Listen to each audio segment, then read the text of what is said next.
This is Ron Paul with your weekly update for Monday, January 23rd. Throughout the presidential campaign, Donald Trump's foreign policy positions have been anything but consistent. One day we heard that NATO was obsolete and the U.S. needs to pursue better relations with Russia.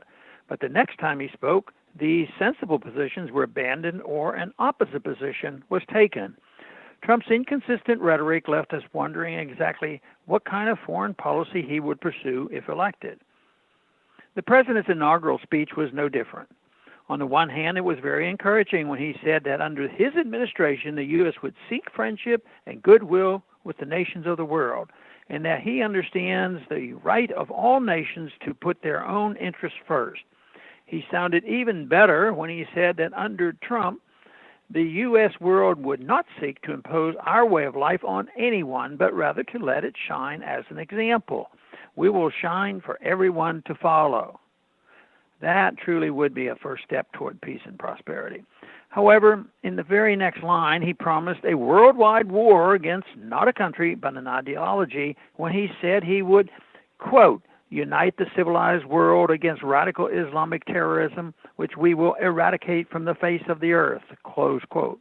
This inconsistent and dangerous hawkishness will not defeat radical Islamic terrorism, but rather it will increase it. Terrorism is not a place.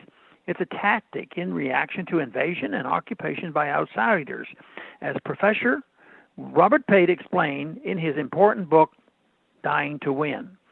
The neocons repeat the lie that ISIS was formed because the U.S. military pulled out of Iraq instead of continuing its occupation. But where was ISIS before the U.S. attack on Iraq? Nowhere. ISIS was a reaction to the U.S. invasion and occupation of Iraq. The same phenomenon has been repeated wherever U.S. interventionist actions have destabilized countries and societies. Radical Islamic terrorism is for the most part a reaction to foreign interventionism. It will never be defeated until this simple truth is understood. We also heard reassuring reports that President Trump was planning a major shakeup of the U.S. intelligence community. With the budget probably approaching $100 billion, the intelligence community is the secret arm of the U.S. empire. The CIA and other U.S. agencies subvert elections and overthrow governments overseas, while billions are spent spying on American citizens at home. Neither of these make us safer or more prosperous.